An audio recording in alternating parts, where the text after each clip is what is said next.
Sin Carriers, a Westside Fairytales story, contains violent, graphic, and often unsettling content. Further, it takes place in a period of American history where certain now unacceptable outlooks were commonplace.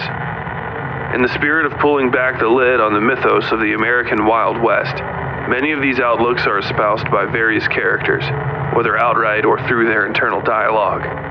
These characters' thoughts and actions are their own, and not those of the author. Listener discretion is advised.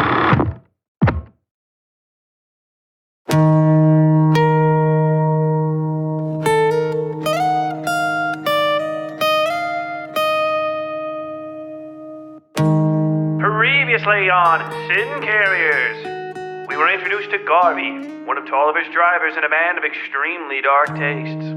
He alone is witness to the spectacle of Culver Penbrook losing his arm to the wood and is seemingly uninterested in helping. Sue takes that job onto her shoulders quite literally, stripping her shirt off without a care and tying off Penbrook's injury before it can kill him. Shortly thereafter, we met Victor Melanese, the neurodivergent typewriter salesman slinging the freshest in typographic technology, the Blackwell automatic typewriter. We're also introduced to Elam Price, a Native American accountant who prefers to keep his past to himself. As the crew traveled east, Vasily was tormented endlessly by Tolliver, a man who doesn't, and may never, understand just how overbearing he can be. Loeb's daughter, Moira, helps calm Vasily just in time for him to perform life-saving, if amateur, surgery on Penbrook.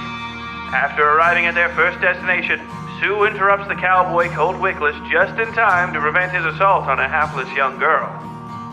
In this episode, the crew settle into the next leg of their journey en route to the Sierra Nevadas, where they'll make their second drop-off. With one man already critically injured and a pack of ruthless Pinkertons on their heels, will this stop prove too deadly for our travelers to handle? You may find the answers to this question and more on this, the fourth episode of Sin Carriers, Drop-Offs.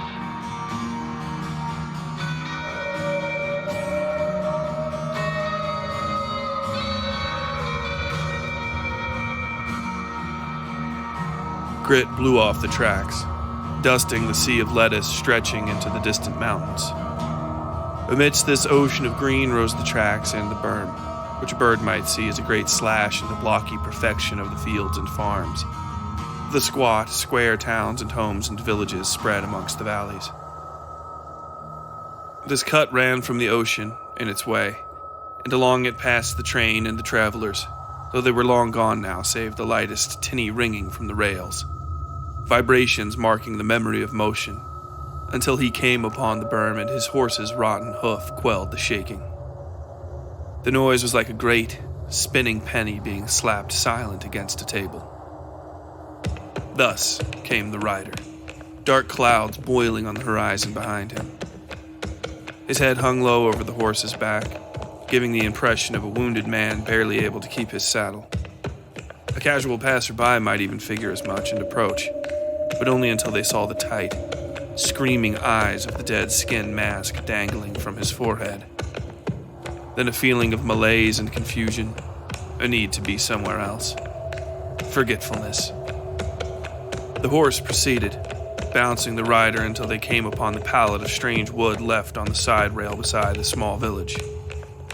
Only then did his shoulders creak and roll and crack him upright. His broad, dusty hat shifted, and he took in the scene. The wood lay stacked in a pile the same way he had seen in the shipyard, where the man Kellen had died. His hand traveled up to the face and he tugged at the mask's eye holes, wondering idly at what they had seen. The wood was wrong, dangerous, though not to him. It was like finding a fired arrow hanging in the sky, waiting for its turn to land. "Seek not this heart," a voice whispered. From his own mind or the wood, he did not know. Beneath the pile lay a dozen human garments, most tainted with blood and other leavings. Shit, piss. The deeper, more exciting scent of fear, pain, hunt smell, sun-heated flesh beneath an open sky and sweat. There were many tracks of many ages beneath the train car holding the wood, but the freshest and deepest lay in the mud-blood slurry at the close end of the pile. There the tracks were both willing and unwilling, full of hoof prints and the long skittering lines of some who'd been dragged to this place. Deep pits for knees, fresh handprints ahead of those. No splash, no splatter, merely dripping, pouring, and spreading. All this from the head of the pile, where the boards lay so tightly against each other it might be impossible to fit a pry bar between them. Blood clung to the irregular ends like blueberry skins to the cheeks of a child. He watched a while longer, enjoying the scent of the place. The work was immature, but well done. New. He had once watched coyote pups strip down a mule deer as it howled and begged, reddening the stones of a dry grass prairie. This was as that was. And at that time, the coyotes had looked at him with concern and tilted their noses to the air. Their parents, understanding of these things, had forsaken the blood for the safety of the furthest rocks. He could take from them, if he desired, but he did not. There was no sense of this connection here by this wood pile. But perhaps, if he lingered. He sat astride his horse until the sun fell and nothing came of the pile. It lay as cold and dormant as a shell on a beach. "Have it your way," he said in a low, crunching voice. And then he turned his horse down the line and commanded it forward, tipping his hat low and hunching over the beast's neck. There was no rush to catch the train. Speed for the kill, caution for the hunt.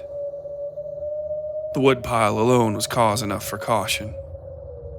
Fresh prey, new predators, all smells familiar and unfamiliar. He let himself dream of them as he bent and slept over the rotten horse carrying him further. When the night was deep and the moon creeping high, and the rider long gone, the woodpile shivered and popped and split along its bloody mouth. What issued from it was black and broad and placentile, and hung like a bag of rot before bursting open over the dirt. The thing inside this membrane rolled in the dust and caking mud, clawing film from its blind eyes and unfurling its limbs. It cried into the blackened sky and clawed at the open air. Cried and clawed. Cried and clawed. Vasily shuddered and sat up awake, calming only when he felt Yumiko's hands pressing down against his chest. He touched her face, and a soft hand grabbed his and pressed it against his chest, squeezing it and stepping away. His eyes adjusted to the cabin's light, and he realized it was Miss Moira, and not his deceased wife, touching his face. He shifted to look at her and felt a sudden, startling pain in his chest that dropped him onto his back. When he touched it, he found only the shape of the odd red letter in his pocket. What the devil? He whispered to himself in Russian, fumbling into his pocket to touch the letter. It was feverishly hot between his fingers. My God, Moira said, pushing him back down and looking over his face. His eyes widened at the intrusion, but he managed not to panic, instead watching the young woman look him over. Are you having a heart attack? No, he said, confused. Then he realized what his grabbing the letter must have looked like. He continued in a softer tone. No. Something is wrong with my chest, I think. But not so bad a thing as that. Just a muscle cramp, probably. He touched the letter again and let his eyes drift away from Miss Moira. His mind wanted to wander to the awful dream he'd been having. The nightmare about the stack of lumber they'd left behind. A rider of some sort. He shook the thoughts away. Might I ask, what are you doing in my room? He asked, returning his eyes to Miss Moira's. She cocked her head at him and turned up her lip, clearly mulling something over. You don't remember? She asked. He He shook his head. The dream, painted darkly and in such stark colors, was all he could seem to think about. She sighed. Well, you were, as they say, apoplectic about my father. I thought you were going to have a fit of some sort, and I don't mean to be rude. It seemed like maybe you were. She looked down and smoothed her dress. The garment didn't require such attentions. I brought you back here after you purchased some sundries from that post exchange, and you paid me to be your, you said it in French, I think. My gendarme, Vasily said. It was coming back to him. The bad dream was like a fog on glass, fading but persistent. He remembered much of it now, and was glad not to be too embarrassed by it. He'd bought a touch of laudanum from the exchange, and the opium was likely the cause of his dream and the lingering fogginess. That's a French policeman? She asked, clearly remembering his own explanation to her. He nodded and rolled to set his feet on the ground, cradling his forehead in his hands. The laudanum had been for the boy who'd lost his arm in the woodpile, though Vasily had taken a healthy dollop for himself after the procedure. He looked at his fingernails and saw the persistent ruddiness of the bloodstains and all the fine imperfections. A policeman, yes, after a fashion, he said. I'm sorry to have roped you into this. I do not like bloodshed. The woman nodded sagely and then pulled a few crumpled bills out of her dress. She didn't turn away from him now as she had when they'd first met. You paid me for the trouble, Moira said with a smile, fanning out the bills and then panicking when she saw they were limp with her sweat. She hurriedly reordered and folded them before tucking them back inside her corset. In any case, you're a boon to have with us, Mr. Tavarish.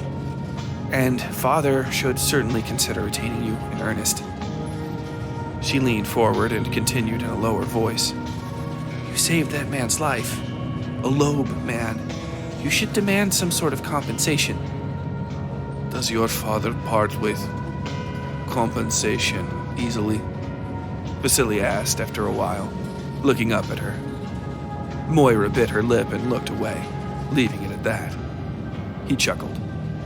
Then perhaps I'll ask you to suggest I expect some, and am urgent to speak to him about it. Perhaps that will keep him away from me for the rest of the trip. Moira gave him a look of open-mouthed astonishment and slapped him lightly on the forearm. Mr. Tavarish, you most certainly are some sort of genius, she said. They shared a long, deeply refreshing bout of laughter. It was nice to hear the light, bell-like giggle of a young woman after all those months at sea, after losing his Yumiko. He stood sharply when his thoughts began drifting to the great, black depths of the Pacific. Moira all but yelped and stood herself, chuckling when the mood failed to diminish. Vasily kept himself from apologizing, a great effort, and took a deep breath instead. Perhaps, he started. Could you... He turned away from the young woman and stroked his mustache while looking out the window. The lettuce fields had given way to clay-red earth colored all the more scarlet by the setting sun. It drew his fingers again to the letter in his pocket, which he touched firmly now, wondering at the shapes laying hidden beneath the heavy paper. He pulled it free and looked at it, holding it close to his chest. Open it, perhaps?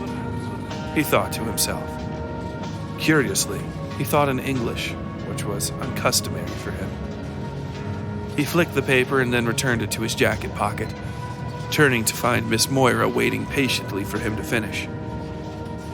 She was concerned about him, he could tell. It was a commonality amongst most of the kind women he'd met in his life. When, inevitably, his conditions manifested, some woman would take it on herself to ensure he was well cared for. Mothers like the one he never really had. Women who existed in opposition to the truncheon-like manhood with which his father plagued both him and the world at large. In Moira's eyes, He recalled Yumiko's first soft touches as she began to understand him. Began to understand that her own father's wishes and the journey that had begun in Vladivostok were not written in stone. And that, most certainly, it would not be Vasily who wielded the pen if she wished to change course.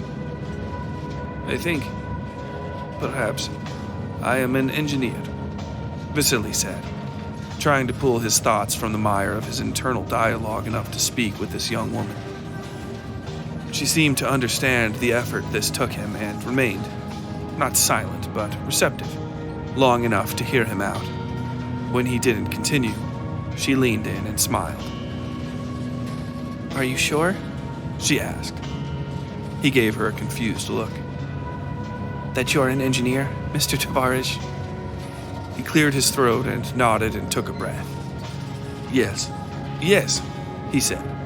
I am an engineer, and I think it would be good to look over these wood piles your father had loaded aboard this engine. He patted his forehead dry and touched his mustache, looking at the floor and the blue ruffles of Miss Moira's dress to center himself. The storage of these planks might be subpar, and I think it would be in order to make sure they're safe to be around. He raised his eyes to Miss Moira's. I most certainly do not wish to do any more surgery during this trip. It's not something I'm comfortable with. He smiled when her eyes lit up and she nodded at him. That's a marvelous idea, she all but shouted. He nodded and looked around the small, empty room, as though they weren't alone in it and some unwanted attention might be drawn their way. Moira stood up straight and extended her hand to Vasily, palm up, and spoke in an overly proper tone. I shall lead you on your inspections, sir. She winked at him and added in a lower voice, I'm Father's unofficial manifest supervisor. He doesn't understand a lick of anything but how to be a man in business. This whole thing would fall apart without me. I have no doubt, Vasily said, taking her hand lightly, giving it a single shake, and then bowing his head slightly. Please, lead the way.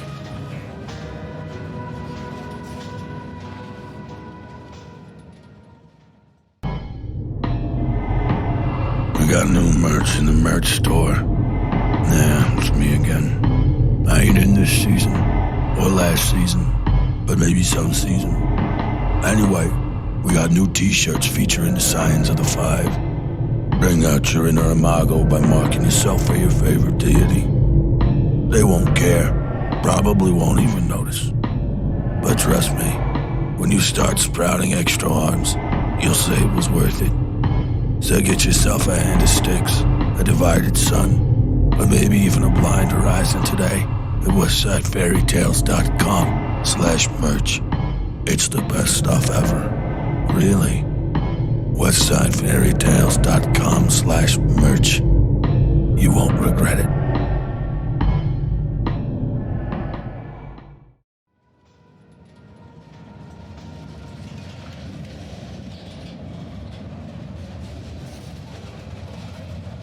Vicky pushed his way through the crowded sleeping car the Loeb Company drivers had taken for themselves. It lay much further up the train than his own car, practically on top of the livestock car carrying the driver's horses, which made it smell perfectly awful.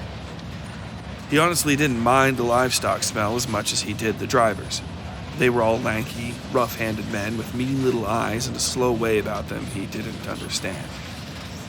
They seemed to always be waiting for something, like owls sitting over a barn door. In any case, they weren't his people, and liked to ensure he knew that about himself.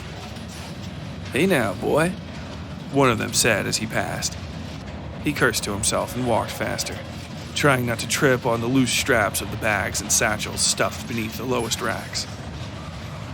One of the men, sensing blood in the water, stood and leaned against the door ahead of Vicky, doing so as though he had no idea what he'd just done. I'm talking to you, boy, the same man said, popping up off his rack and landing with a rocking hitch to his step. He moved like a weasel, loping toward Vicky with a rolling step that rocked his head side to side. Vicky bit his lip and forced himself to look the man in the eyes, though he took his tidy little bowler hat off his head while doing so. The man had his own hat hung off the back of his neck by a leather cord. He picked at his nails with a penknife. "What you doing in my car, boy?" he asked, not looking at Vicky. I need to inspect my cargo every night of transit per Blackwell Company procedures," Vicky said. He swallowed and looked behind him. Another man was now leaning against the door he'd come in, hat down around his eyes like he'd fallen asleep that way. Vicky took a deep breath and tried to step past the man toward the door, but the man put a hand on him. Please and thank you," the man said. "That's good. Keep up that politeness with me, boy. Understand that?"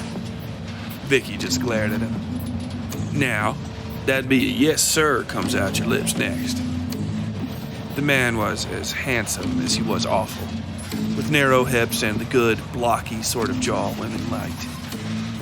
His eyes were cobalt blue and narrow, like a penny dreadful gunslinger, and Vicky found himself wondering if this man had ever done one of those noontime duels people were always gossiping about, shooting another man down in cold blood over cards or women or whatever, just because he could.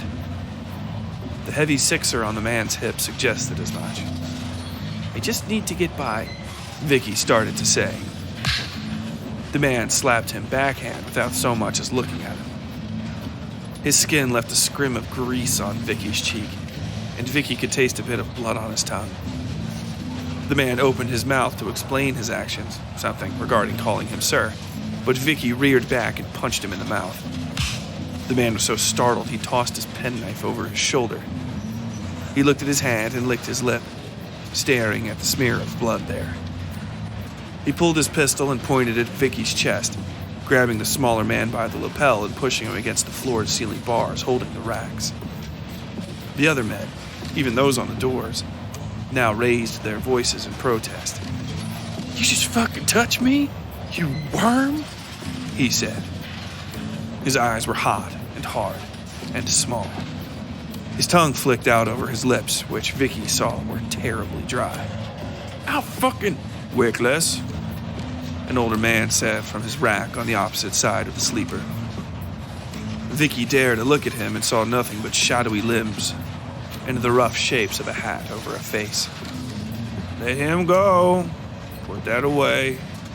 "Mind your own fucking business, Garvey," Wickless, the man holding Vicky, spat. He seemed much less confident talking to this man, Vicky noted. "Keep up that lip, boy. I will come down there and mind it. Understand?" Garvey said. Vicky shivered, looking up at the man, and felt Wickless do the same. Then Wickless tossed Vicky across the car, forcing him to catch himself over the sweating, moaning form of the man who lost his arm earlier that day. Vicky reeled back and began muttering to himself, running through his sales literature to stay grounded. The compulsion, not always welcome, was this time a certain relief from this pressure cooker of a room. All I wanted to do was my job, Vicky thought to himself, his internal track completely divorced from the high-speed recitation keeping his jaw in motion. He started walking toward the door, but a foot dropped down and poked him in the shoulder. "Take out your wallet, boy," Garvey said. All Vicky could see of him was an elbow and the foot. He obeyed all the same, holding the leather between his hands like a prayer missile. "Give Wickless there some dollars for his trouble. He ain't got enough money and it makes him ornery." The other men laughed and Vicky quickly pulled out $2 almost half the money on his person. He turned and handed it to Wickless, trying not to meet the man's eyes, which were no less than blue poison at the moment. "You fucking simpleton," Wickless muttered to himself, snatching the bills and rolling into his rack to count them, as though there were more than two. Vicky turned and stumbled out the door as quickly as possible, muttering his litany and walking until he stood amongst the long, solemn faces of the driver's horses. The massive animals flanked him on both sides, giving him sidelong, baleful looks and swaying with the gentle motions of the train. In a moment that seemed caught in time, one of them extended their nose to Vicky. He reached out to pet the creature. It bit him on his thumb, just hard enough to hurt, and then turned around to the rattling metal window behind it. Vicky looked at the welt on his thumb and sighed, wondering why he even bothered.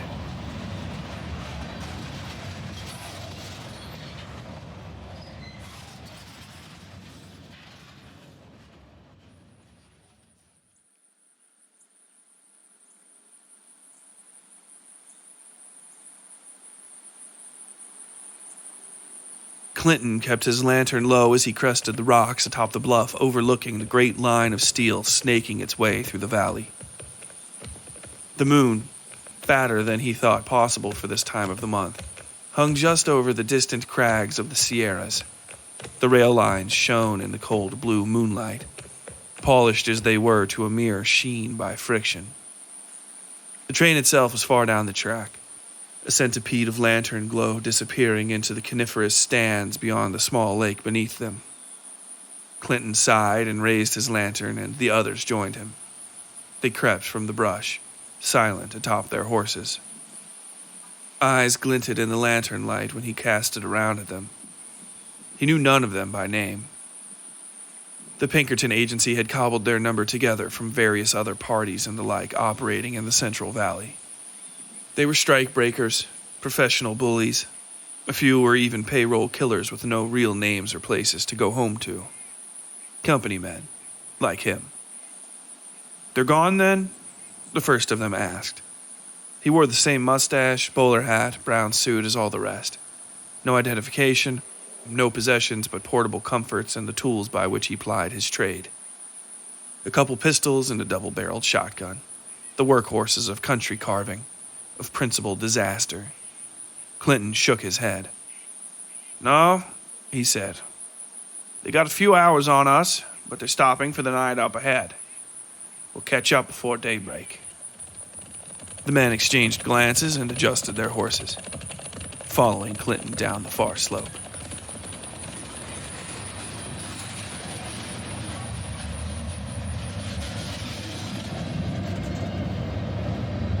Ducky limped into the sleeping car, taking a breath and pulling off his boots.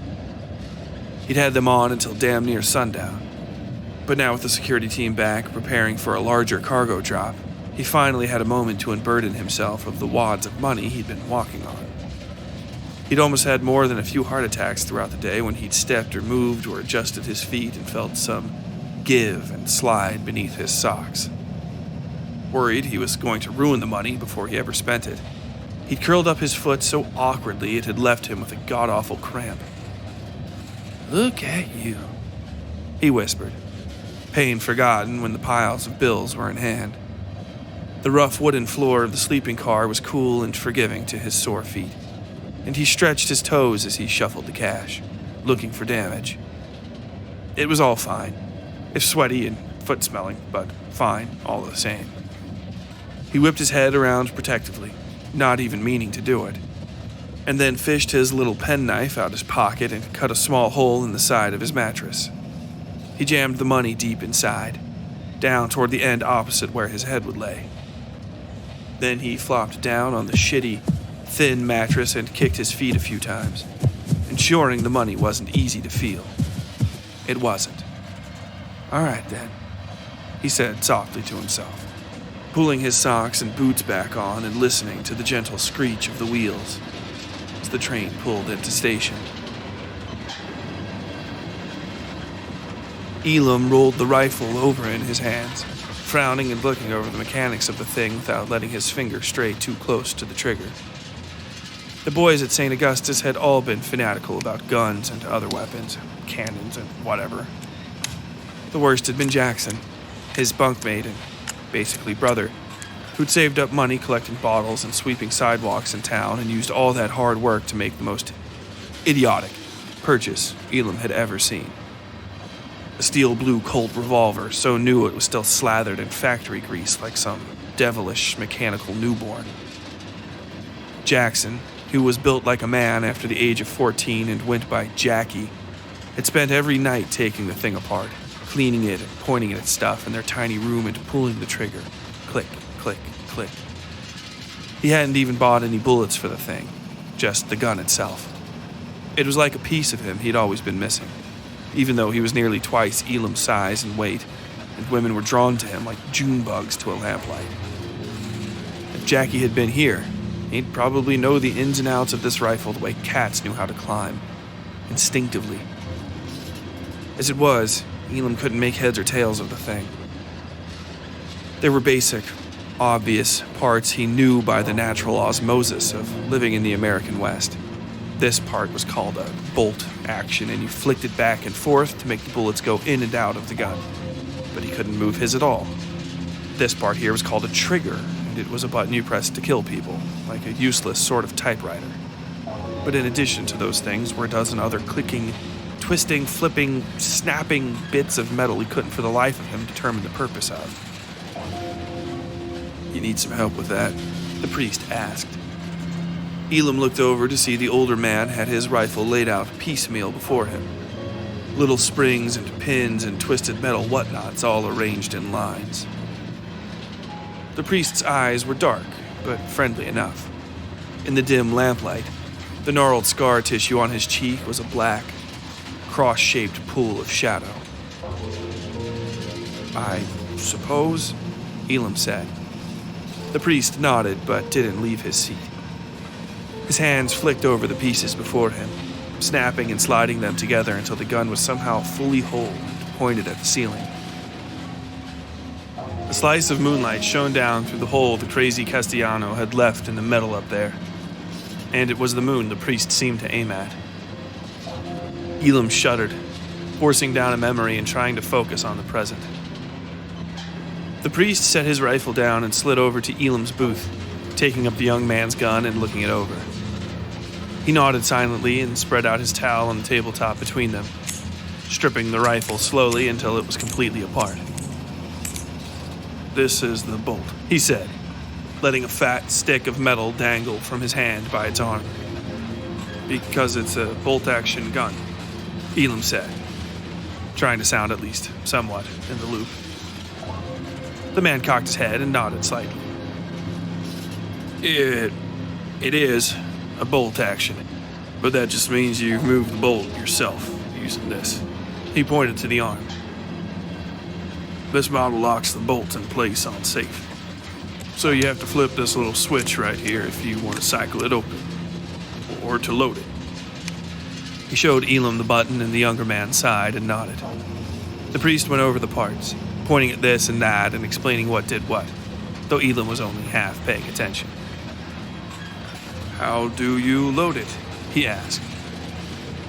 The priest showed him, loading and unloading the rifle a few times and then handing the thing to Elam to empty.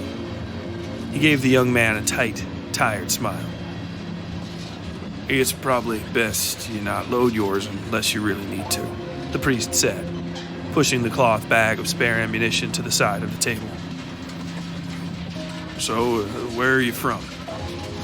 "I'd rather not talk about it much, if you don't mind," Elam replied, looking at the rifle. The priest chewed something over in his mind and then nodded.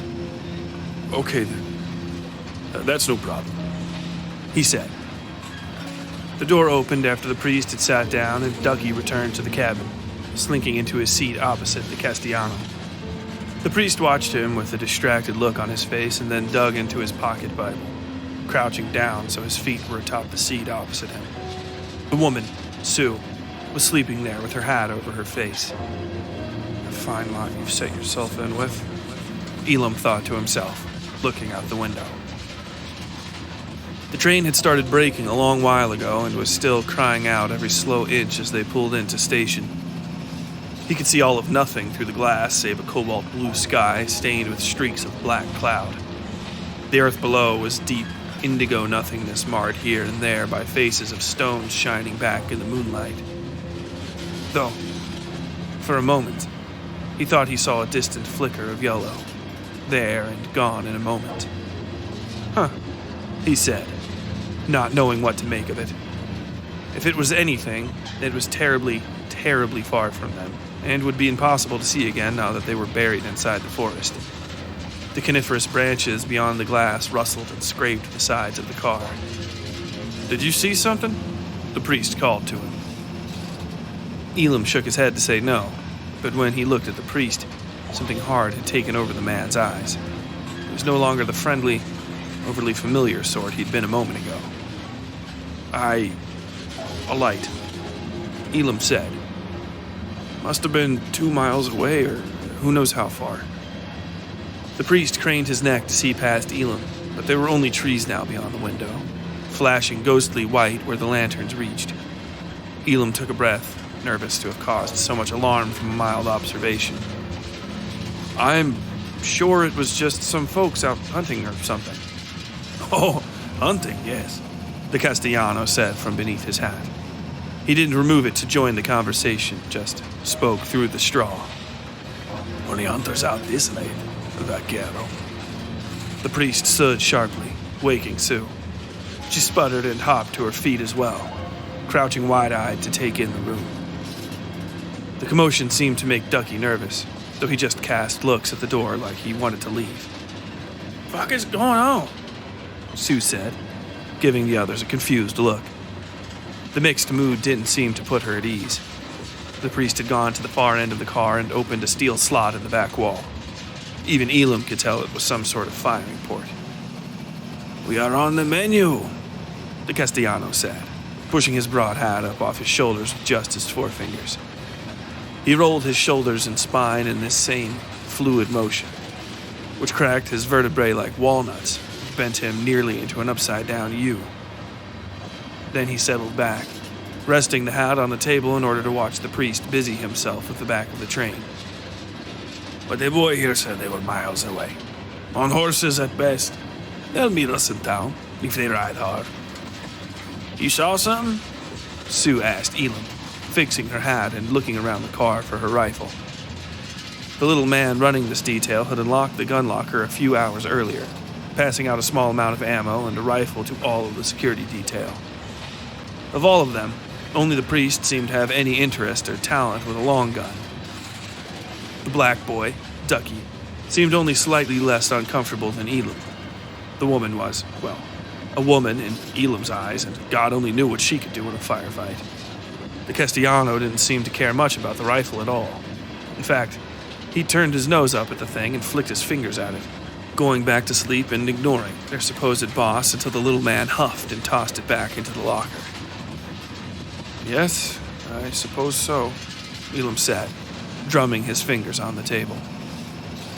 "How they conduct themselves is beneath your notice," a voice said in his head, and Elam licked a sudden, unclean feeling off his teeth. Lord God, he hated raising such a fuss over what might have been nothing more than a reflection or the like. Hell, it had come and gone so quickly he might have just imagined it. "Well, shit, I guess somebody's earning their pay," the woman said. Elam watched with glum fascination as she popped open her rifle and loaded it with one of the stacked bullet clips, racking the bolt forward with a satisfying kerclack that sent the little stripper clip flying. Then she was at the rear window with the priest, making a seat from the stacks of luggage and looking through the other free hole. Ducky sighed and joined the other two, going so far as to ask the woman how to load the gun. Elam took a deep breath and then looked at the rifle in his hands, taking one of the clips the priest had emptied and sliding the bullets back onto it. Then he fumbled through the action on the gun, eventually sliding it open and then trying to jam the bullets down into the magazine well as quickly as the woman had. He succeeded only in slipping and bending the clip in his frustration, knocking loose one of the rounds. The bullet rolled off the table and disappeared beneath one of the seats. He sighed and made the mistake of looking in the Castellano's direction. The man grinned at him ear to ear from beneath his hat, and Elam found himself worrying over his teeth with his tongue and looking out the window as they pulled into the station.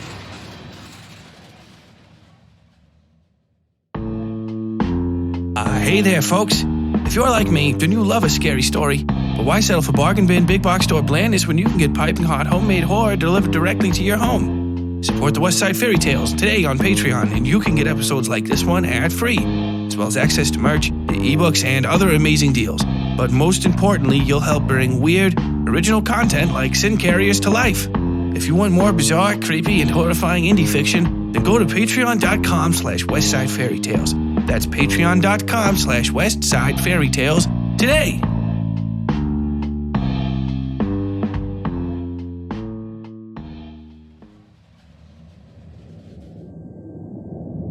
Moira followed Mr. Tavarish out of the sleeping car to the first of the great stacks of wood.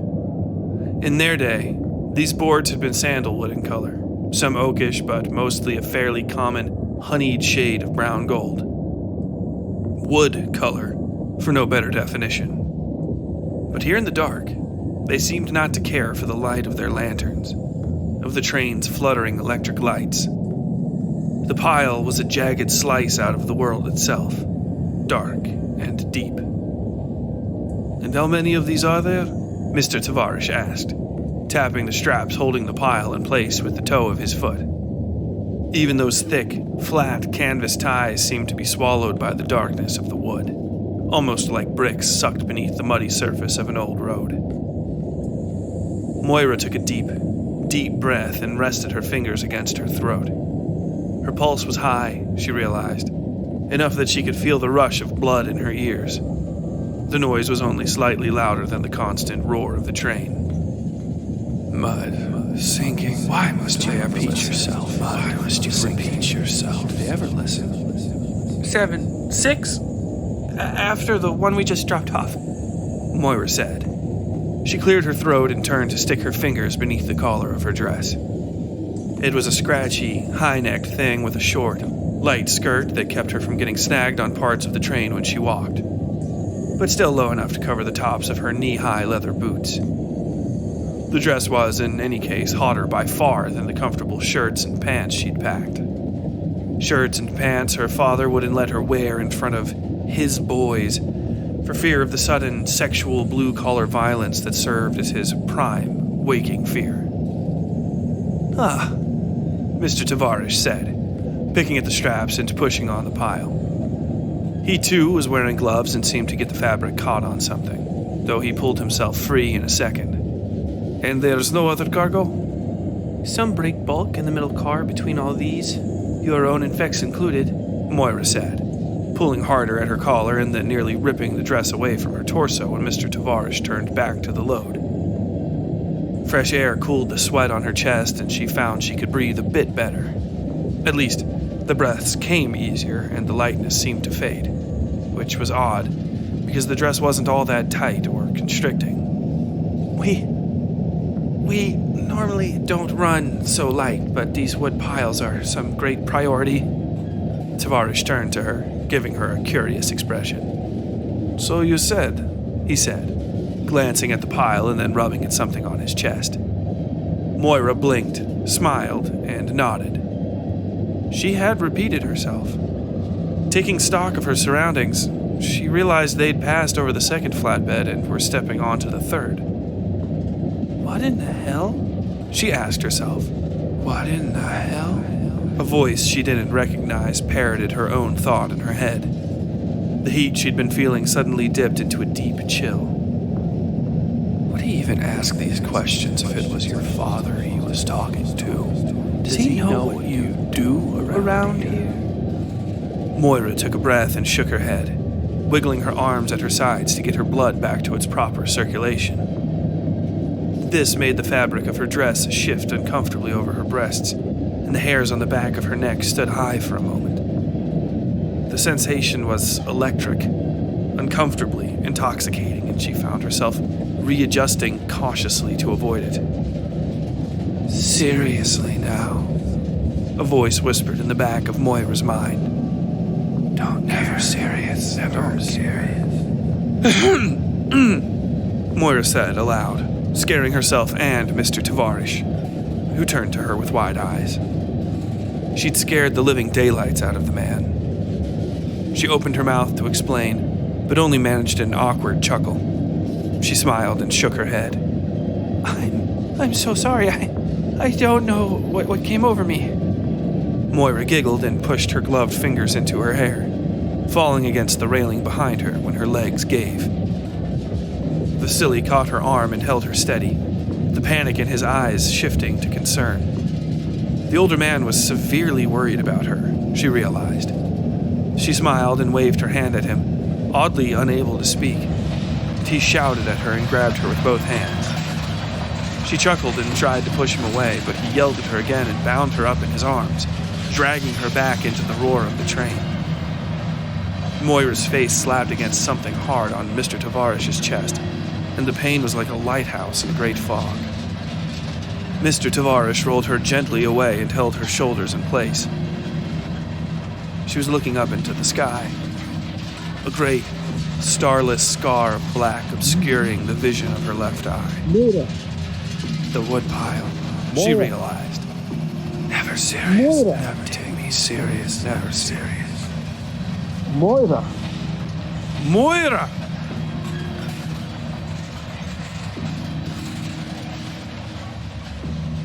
Mr. Tavarish was saying. He had began to cut apart the front of her dress between worried looks at her face.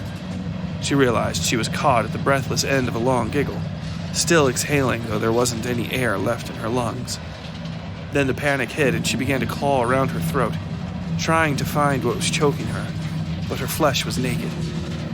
Then Mr. Tavarish's mouth was on hers, blowing air into her so hard she thought her face would pop.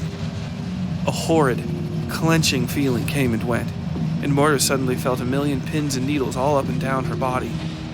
Mr. Tavarish's face warped and bobbed over her, no longer human, but flatly red like a sunrise, and sporting 8 clean, black dots for eyes.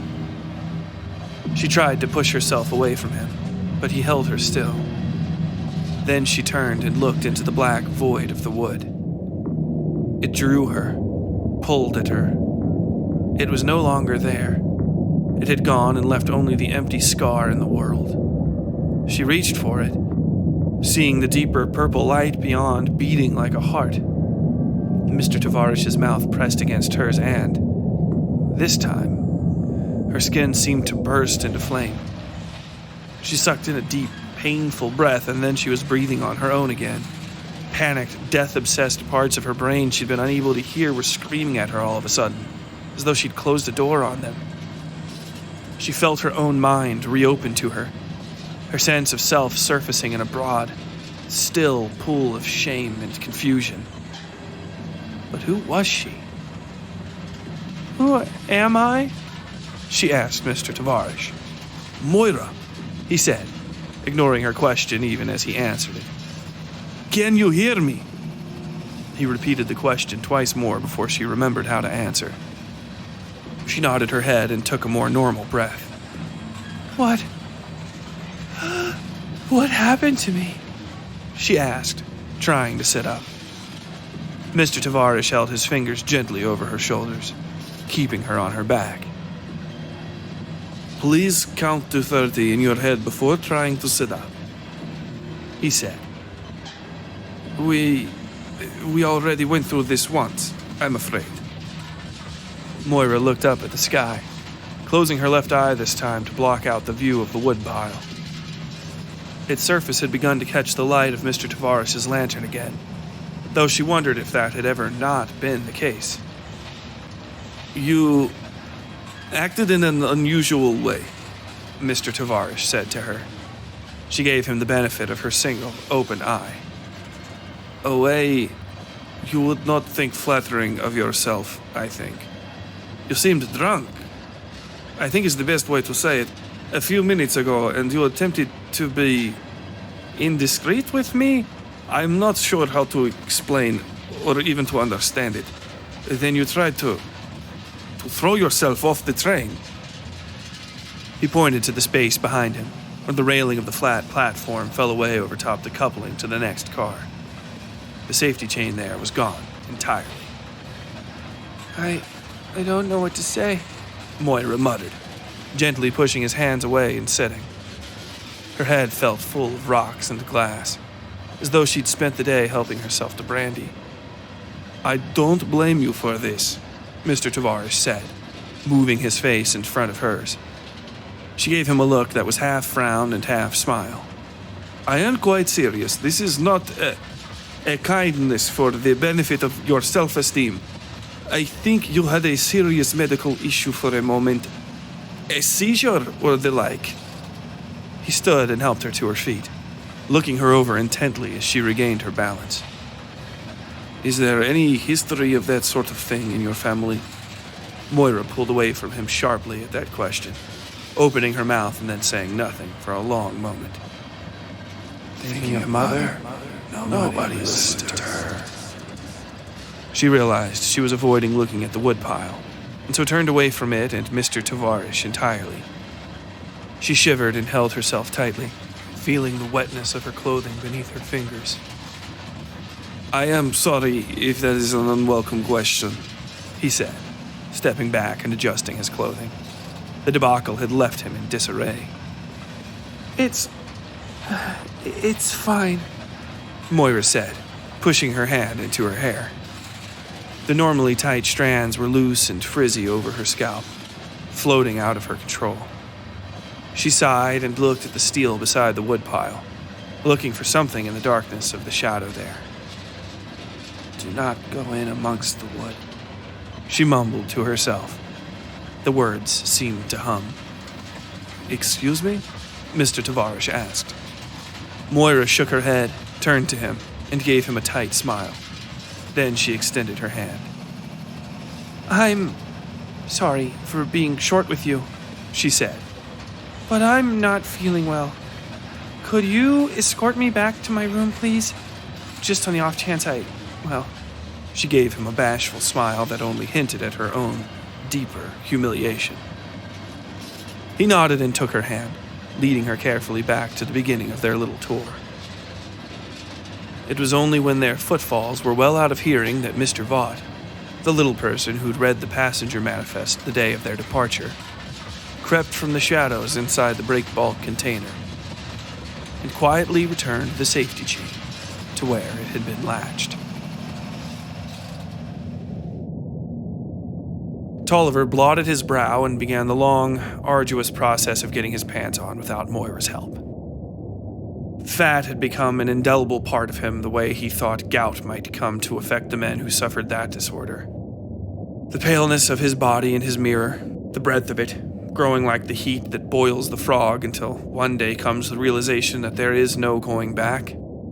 It is not a bit of winter chub, not a spot of blubber a few good weeks of no beer or meat and stiff walks could fix. These pants were not temporary. This shirt was permanent. He sighed and groomed himself, thanking God he'd finished shaving before the last startling jolt of the train rolled him onto his bed. If anything, it was a lazy man's boon not having to lower himself onto the mattress to attach his shoes to his feet. And that's what it felt like, too. An attachment. He used to put shoes on, back in the long yesteryears when he could also see his privates in the privy and just reach down and touch his own heel whenever he wanted. Now he had to shift and shuffle and bend until his body adjusted just so, then let his momentum carry the mouth of his shoe onto his foot. The tying of them, oddly enough, wasn't so difficult. Just a bit of breath holding and there you have it. But merely getting them on nearly broke him. "Mr. Loeb!" Vaught said out in the hall, tapping the door lightly with his knuckles. "We're all but stopped and offloading. I must wants to see you." Tolliver closed his eyes and felt the silence of the room, thinking on his obligations and reaching down into himself in search of a wellspring of determination that simply did not exist. "I'll be there shortly," Tolliver called through the closed door. The little man grumbled and bumbled off down the hall, no doubt imagining some slight in Tolliver's use of the word shortly. He was touchy like that, the little imp. Touchy enough Tolliver would never have hired him if the job were fully his to staff. Hell, he might even try leaving him here in the Must's camp just to be rid of him and his surly attitude. Let the little beast dally about in the mines beneath the camp for a while until he sees how good he really has it. "Now we go, Tolliver, old boy," Tolliver said to the dim, lonely light of his room. "Now we go." He stood and walked into the hall, stopping by Moira's room to see if she was out and about, and finding only a rather limp dress laying over her room's easy chair. It was the blue thing he'd bought for her in Los Angeles or San Diego or one of those places down south. Another pretty trifle for his pretty little girl. He picked it up gently, holding it over his arm and burying his nose in the smell of her. It was wonderful, as always, florid and slightly tangy with sweat. The dry, empty smell of the cloth made a final mix that reminded him of his Ellen, her mother, dead now all these years. He set down the dress and wiped his hands free, trying to push the more pleasant thoughts of his daughter aside as he prepared for the must. He did make himself a promise, though. A new dress for her when they finally made St. Louis. Something pink this time, or maybe even red. She was blossoming into quite the woman, despite his every desire for her to remain feisty and small and irrevocably his. The thought arrested him midway through descending the temporary wooden ladder the Must's people had put in place beside his train. It was a fine thought, not entirely his, but so welcome it was like he'd always wanted to have it. His imagination drew him in a profound, overpowering way to the memory of his first time sleeping with his wife. He'd been a virgin until her, and the inside of her body had felt made for him, crafted for him by God, just for him. But it wasn't Ellen's hair he twined in his hands. It wasn't her smell, her taste, beneath his tongue.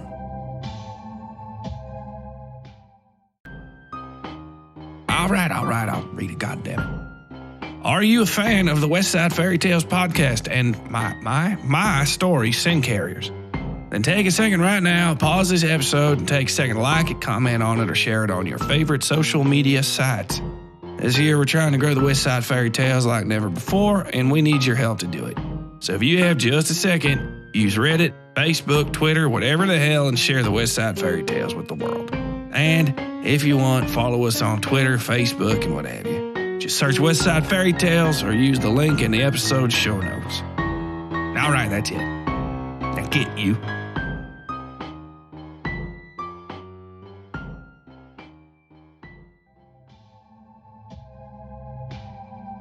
Tolliver, the Must said, snapping the fat man out of his reverie. Losing that train of thought was so painful, Tolliver almost snapped at the man. Thankfully, he regained himself just in time. Sir, it is a great honor, a privilege to be in your presence again, Tolliver said. His tongue fired up like the great steam engine at the head of the train and got going. He complimented the Must's new wardrobe, hideous, absolutely hideous, his now perfect English, very true, and the condition of the mining camp, debatable. The Must took all this in while floating ahead of Tolliver in the direction of the camp's head office. He moved in a way that made it feel as though you were leading him, even when he was leading you, Tolliver had noted.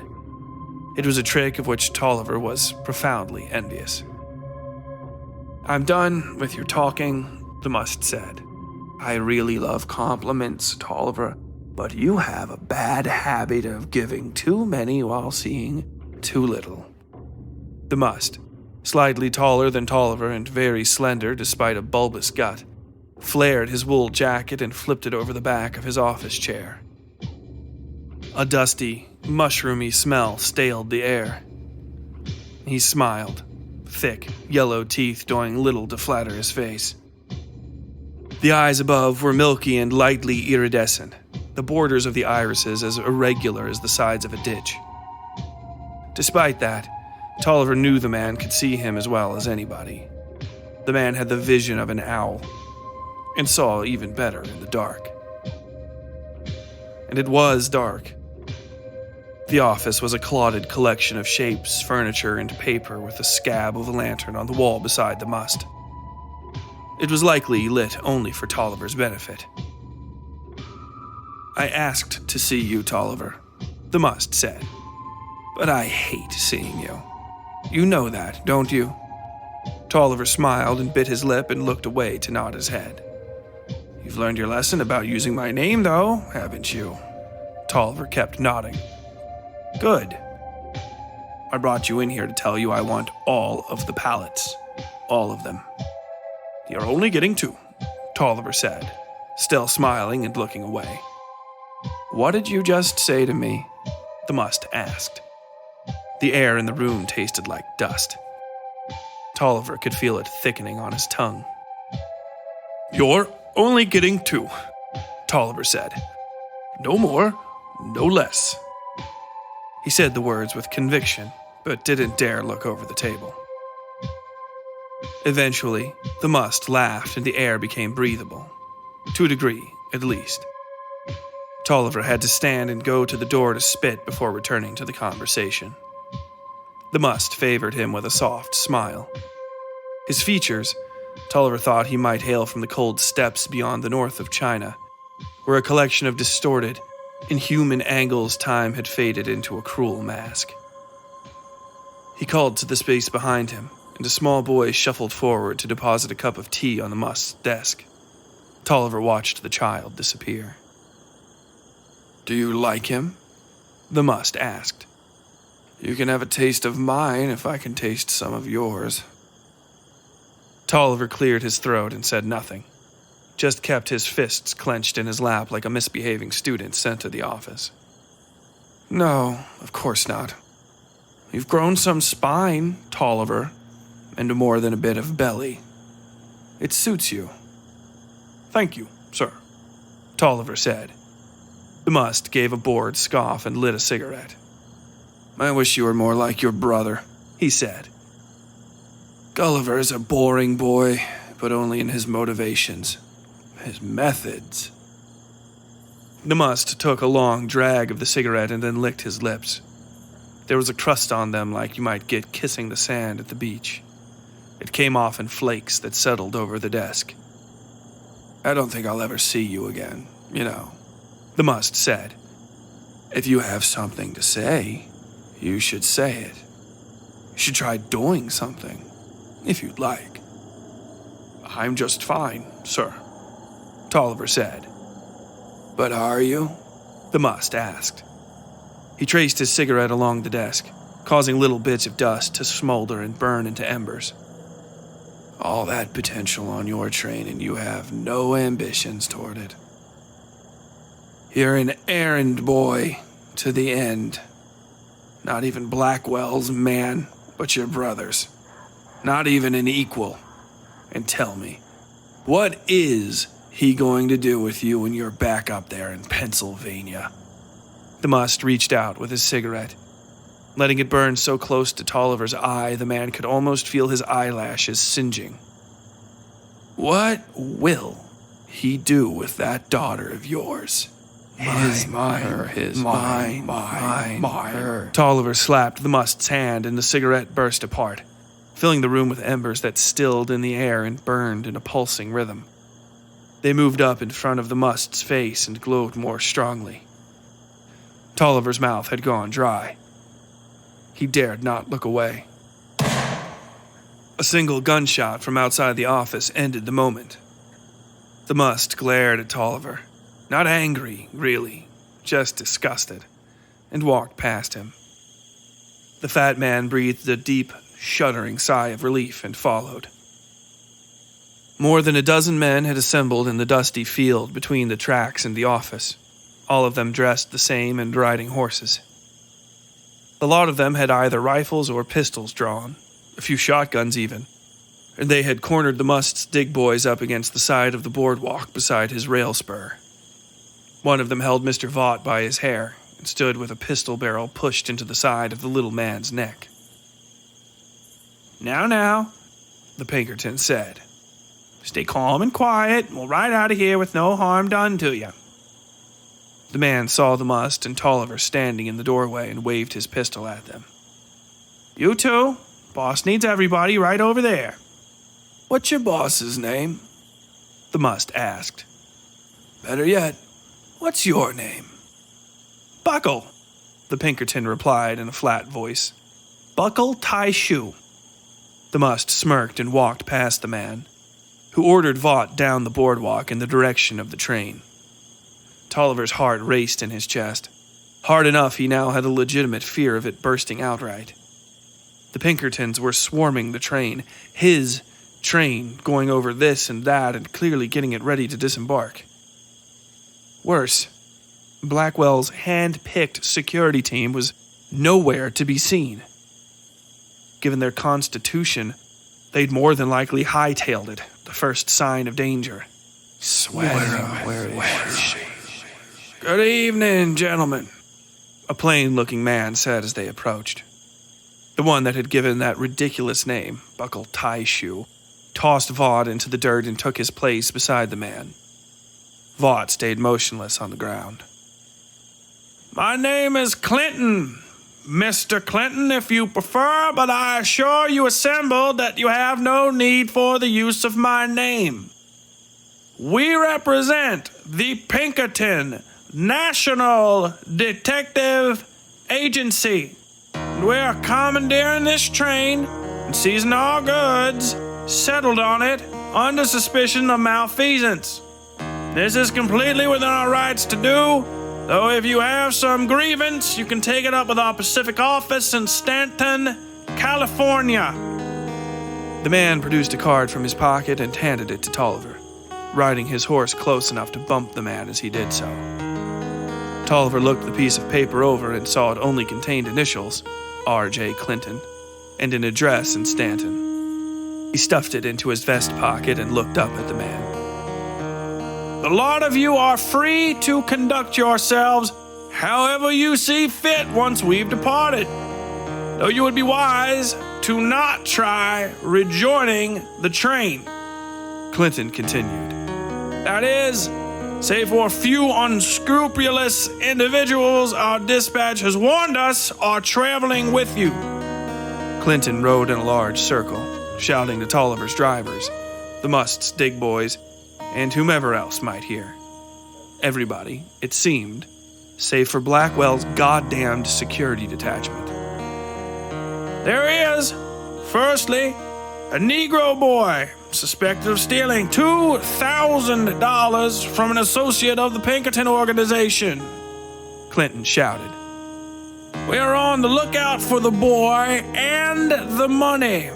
Though bringing us either will net you a tidy sum in recompense. Same goes for a cross-dressing girl of about 25. She looks like a boy to some, who is wanted for the crime of murdering a religious man of some standing. She is wanted alive in any condition so long as she can speak and answer questions. There's also an Indian boy in his early 20s run out on his debts. Reward provided only if alive and well. And lastly, a tall Mexican man wanted for numerous assaults, murders, and acts of thieving. Wanted dead or alive.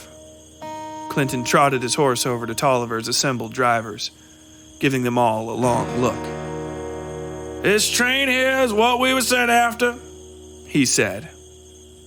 It's reward enough for me, but the entire lot of you is about to walk back to the coast with nothing save what you've got in your pockets. I am not sure what sort of loyalty you might have to these people, and I certainly don't see them amongst you now. But a good Christian man, with an eye for $1, would turn over these degenerates quick, fast, and in a hurry. He leaned over his knee and looked closely at the drivers, giving each of them a long few seconds.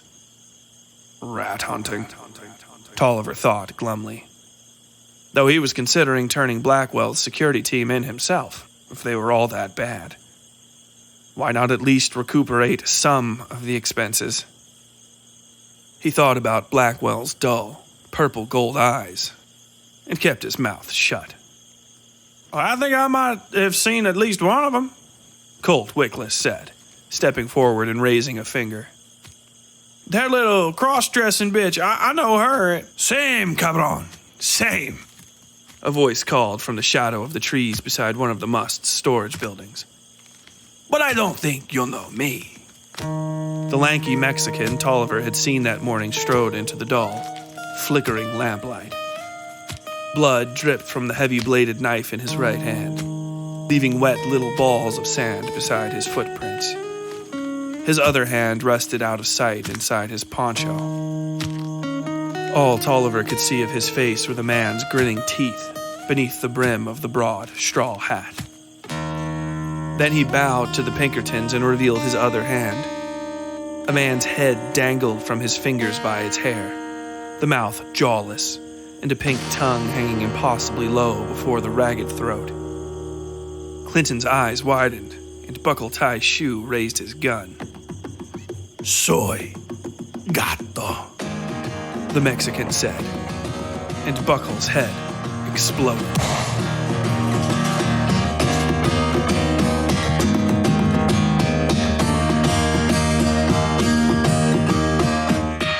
On the next episode of Sin Carriers, the Pinkerton ambush is underway.